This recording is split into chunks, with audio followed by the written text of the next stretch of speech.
Full disclosure, I have wrestled with this subject for a very, very long time. Leadership strengths, leadership weaknesses, and what do we do with both? I've been on one side of the page, on the other side of the page. And, I was part of a simulcast where a leader that I have a lot of respect for made this statement when it comes to this subject. And he said, regarding your weaknesses, you should just ignore them. And I sat there and I was like, what? Let me just think about this. Just completely ignore my weaknesses. That was his answer. His answer was focus on your strengths, forget your weaknesses, move beyond them, get past them, carry on. And I thought, wow, this doesn't make complete sense to me. I guess I get the concept of why waste my time on my weaknesses. But as always on this channel, I like to look at things through different perspectives, and I always like to land on that sweet spot. I always like to think about the Goldilocks rule of leadership. What is that place? What is that right place to land on? And honestly, I just don't agree. I don't know about you.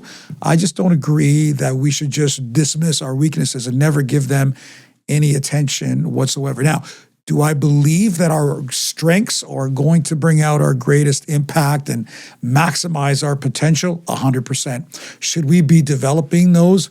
Without question. But totally ignore our weaknesses, I have a little bit of a challenge with that, to be honest with you. And so I want to give you some thoughts maybe today on this subject. Once again, yes, let's work on our strengths. Let's continue to focus on the things that make us brilliant and make us unique and incredible. 100% I'm there. What do we do with our weaknesses? Well, first of all, let's ask the question, are we creating strength? Are we creating value through our weaknesses, or are they merely a opposition to us? Here's a good leadership principle.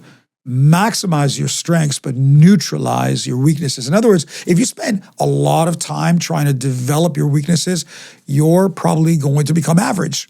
And we don't want you to be average as a leader. We want you to be excellent as a leader. That's where your strengths are going to come in. You're going to maximize those things. But to completely ignore your weaknesses, I believe is wrong.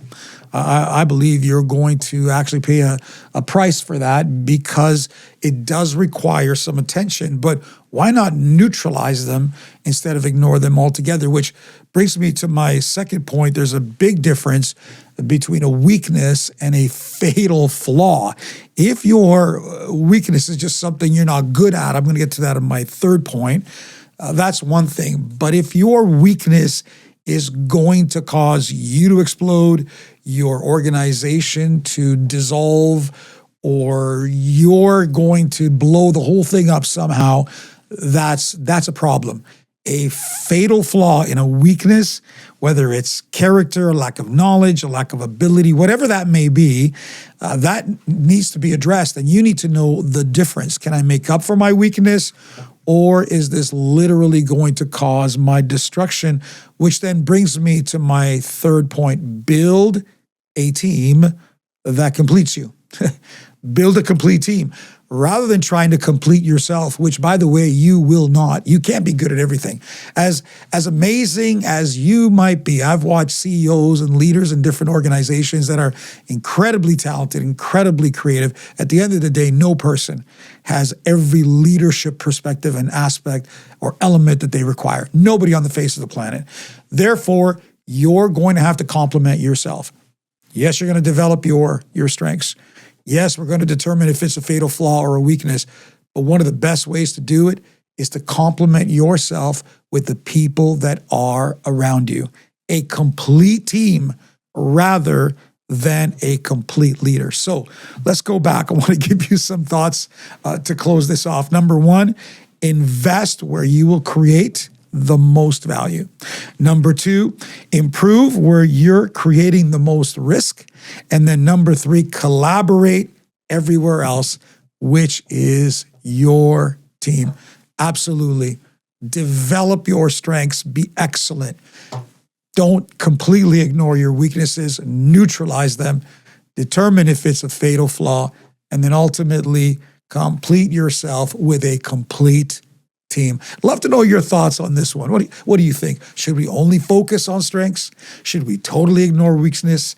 Have I given you enough to think about what's the Goldilocks? What's the sweet spot? I hope that that's the place as leaders we always land. I know people want to be extreme and make these powerful points. Oh, just ignore it. Very rarely is that ever the answer when it comes to leadership.